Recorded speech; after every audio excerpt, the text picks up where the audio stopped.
Have all members registered?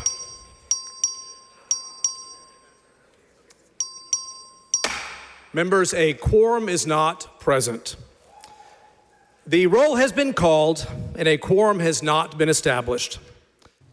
An hour before our show, the Texas House of Representatives gavelled in with many Democrats missing from the roll call, as you just heard House Speaker Dustin Burrows say. He thanked those who were in attendance and went on to say that Democrats have abandoned their post. Burrows even said he would sign the arrest warrants for the Democrats who are not in attendance to bring them back home so they can get on with the special session. Governor Abbott has requested DPS arrest the lawmakers and bring them back to Texas. Right now, state Democrats are hosting redistricting events across the U.S. in primarily blue states. They've set up in Albany, New York, Chicago, Illinois, and Boston, Massachusetts.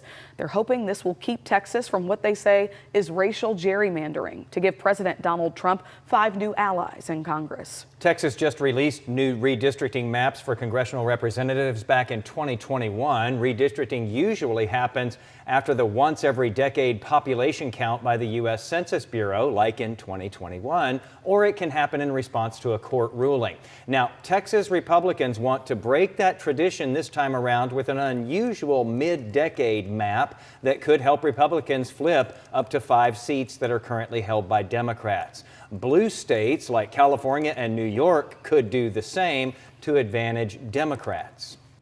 This is a legitimate process that has been used before.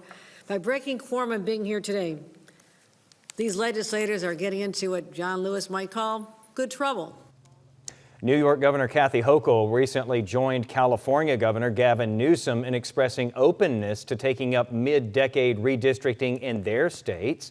Among Republican-led states, Ohio could try to further expand its 10-5 edge that the GOP holds in the House delegation there. Florida Governor Ron DeSantis said he, too, was considering redistricting there. Joining us with some more insight on this is political science professor Cal Jilson from Southern Methodist University this afternoon. Thanks so much for being with us, Professor Jilson. Good to be with you, Jason. All right, so we've been seeing this unfold right in front of our eyes for the past several days now. State Democrats breaking quorum. They've done this before, though, back in 2003, another time in 2021.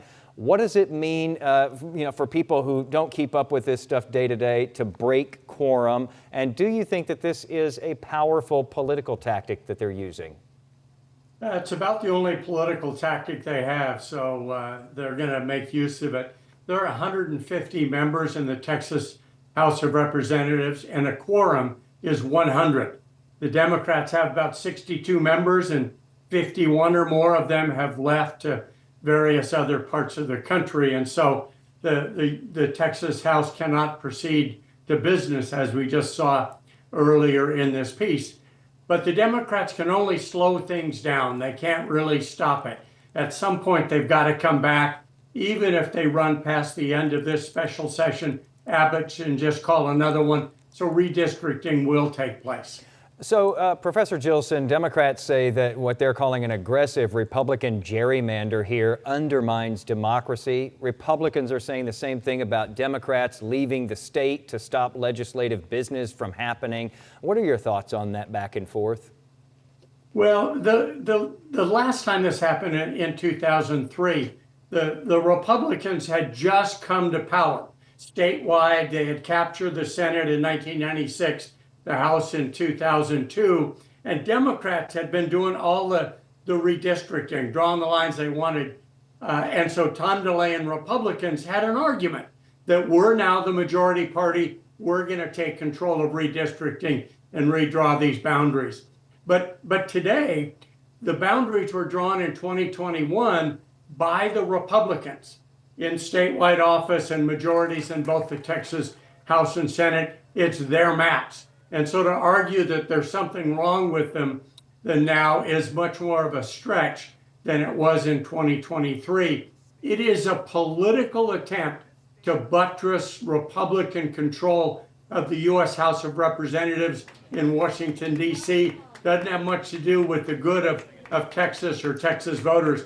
It's all about Donald Trump and the majority the Republicans have in the House in Washington. Professor, real quick before we let you go, does this lead to escalation? We've heard some big blue states open to doing the same thing to advantage Democrats where they are. What are we going to see once this is all said and done? You know, you mentioned that they're just delaying things here in Texas. This will happen. Are we going to see states across the country doing this?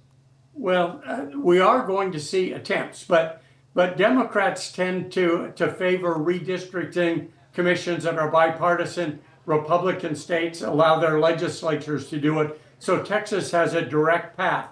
California, Illinois, New York, much more difficult, much more convoluted. They may or may not be able to do it. So Texas will probably add 3 or 4, probably not 5, but they will buttress that Republican majority in Washington.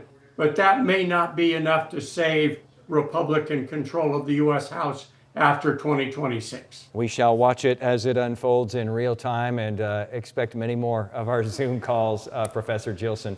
Thank you so much, Professor Cal Gilson from SMU. Really appreciate the insight.